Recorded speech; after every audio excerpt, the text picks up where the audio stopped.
Guys আজ 29 December 2025 মধুয়াল ডিগিপাড়া এখানকার ছেলেপেলেদের উদ্যোগে স্বাধীনতা খেলা তারা আয়োজন করেছে স্বাধীনতা দিবস উপলক্ষে।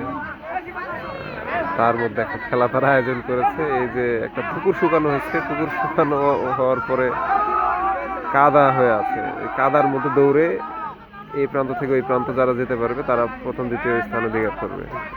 কার মাথা থেকে বুদ্ধি বের হলো আল্লাহ পাক জানে। খুবই ঝুঁকিপূর্ণ একটা কাজ। কেউ আটকে গেলে তাকে উদ্ধার করার ব্যবস্থা নাই, এবং কোনো কাচের টুকরা বা কোনো দ্রব্য যদি থাকে যেগুলোতে আঘাত লাগে সেটা একটা ঝুঁকির বিষয়।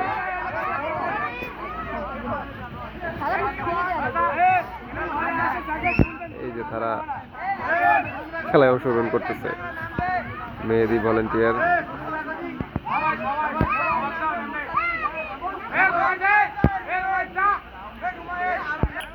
গাইজ খেলা ইতিমধ্যে শুরু হয়ে গিয়েছে,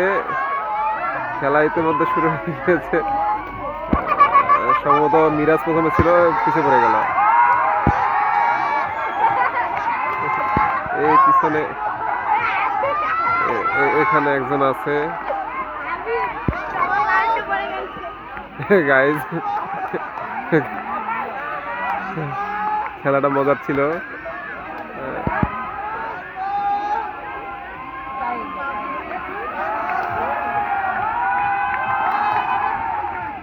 আমরা প্রথম স্থান পাইছি, দ্বিতীয় মোটামুটি পেয়ে গেছি,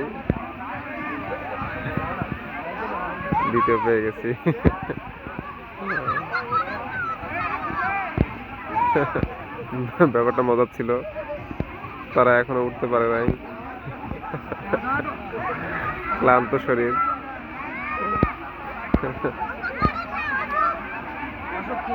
অসংখ্য দর্শক।